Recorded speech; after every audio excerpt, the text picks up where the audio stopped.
अपना कार्टून। बहुत समय पहले किसी स्कूल की तीसरी क्लास में बहुत सारे बच्चे पढ़ते थे।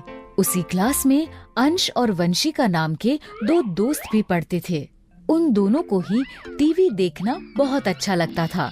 वो जैसा टीवी में देखते थे वैसे ही क्लास में किया करते थे। मैं आयरन मैन की तरह इतना ऊपर से कूद सकती हूँ। बस मैं तो कैप्टन अमेरिका की तरह इससे भी ऊपर से कूद सकता हूँ। मैंने कल एक फिल्म देखी। उस फिल्म में स्पाइडरमैन एक पतले से धागे की मदद से दीवार पर चढ़ गया। हाँ, मैंने भी वो फिल्म देखी थी। वो पहले दीवार पर चढ़ गया, फिर दीवार पर से कूद भी गया और उसे कुछ भी नहीं हुआ। फिर तो हम भी वैसे ही कूद सकते हैं। हाँ, मैं कल कूदने के लिए रस्सी लेकर आऊंगा। हम उसकी मदद से पहले दीवार पर चढ़ेंगे और फिर दूसरी तरफ कूदेंगे। बहुत मजा आएगा।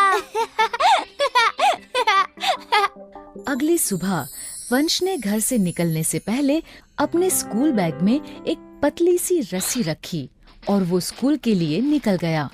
सुबह सुबह जब सारे बच्चे प्रेइंग ग्राउंड में प्रेयर कर रहे थे, अंश और वंशिका स्कूल में ही बनी एक बहुत ऊंची दीवार के पास गए।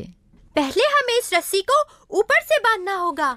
ये कहकर दोनों छत पर गए। उन्होंने रस्सी को छत पर किसी मजबूत चीज से बांध दिया और नीचे आ गए। चलो, अब हम भी स्पाइडरमैन की तरह इस रस्सी की मदद से छत पर चढ़ते हैं। पहले मैं चढ़ूंगी। वंशिका ने रस्सी पकड़ी और उस पर चढ़ने लगी, लेकिन वो रस्सी पर नहीं चढ़ पा रही थी। ये देखकर अंश ने कहा, तुमसे नहीं होगा, दिखाओ, मैं चढ़ता हूँ। अंश ने वंशिका से रस्सी ली और वो रस्सी पर चढ़ने लगा, लेकिन रस्सी बहुत पतली थी, इसलिए अंश के थोड़ा जोर से खींचने पर ही टूट गई। ये तुमने क्या किया?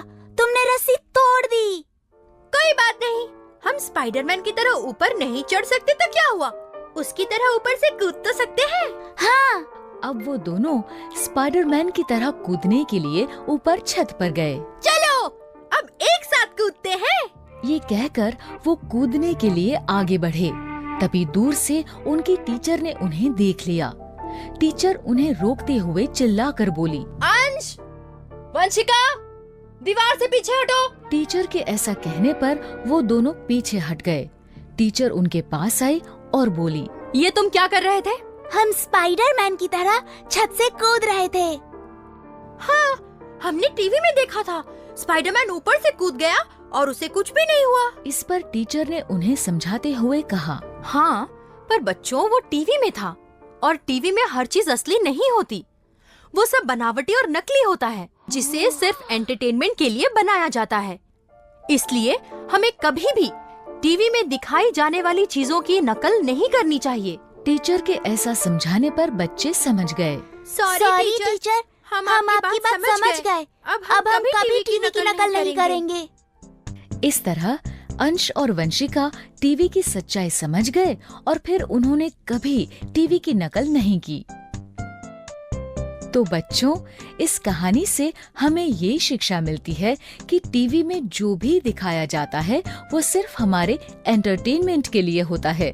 इसलिए हमें उसे सिर्फ एंटरटेनमेंट की तरह ही देखना चाहिए और रियल लाइफ में वैसा नहीं करना चाहिए।